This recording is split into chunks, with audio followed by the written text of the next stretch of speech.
हामिद जब डिटेल्स बता रहे थे तो वो ध्यान से सुन रहे थे। समझ गया, चलो शुरू से शुरू करते हैं। फारदी क्राइम सीन पर जाने की जल्दी में नहीं थे।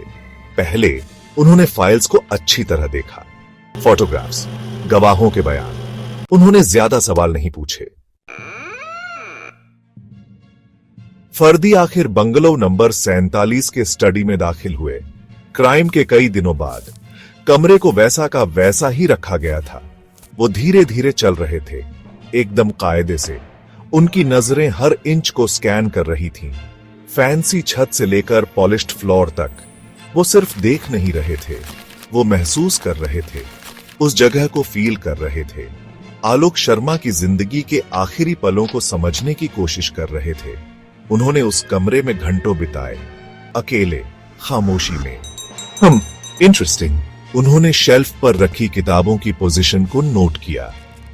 एक किताब थोड़ी सी अपनी जगह से हिली हुई थी, जो मुश्किल से ही नजर आती।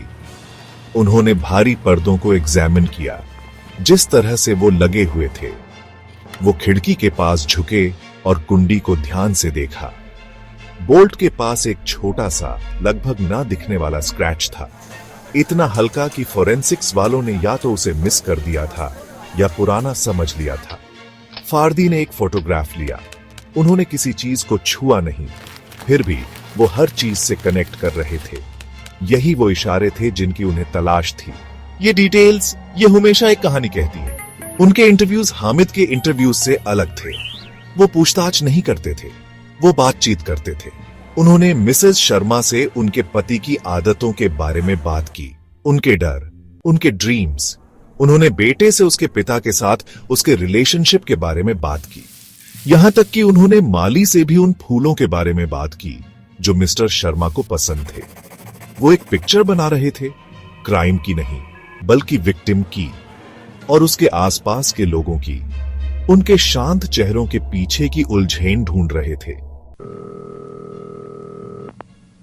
अगले दिन फारदी ने एक मीटिंग बुलाई। इंस्पेक्टर हामिद, मिसेस शर्मा, उनका बेटा रोहन, वफादार नौकर रामू, सब बंगलो के लिविंग रूम में जमा हुए। हवा में उम्मीद और डर का माहौल था। फारदी उनके सामने शांति से खड़े थे। उन्होंने बोलना शुरू किया।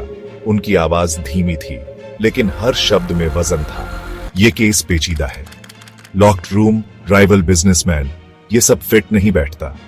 इस क्राइम का सिग्नेचर अलग था, एक पर्सनल टच, घर की गहरी जानकारी, विक्टिम के रूटीन्स की।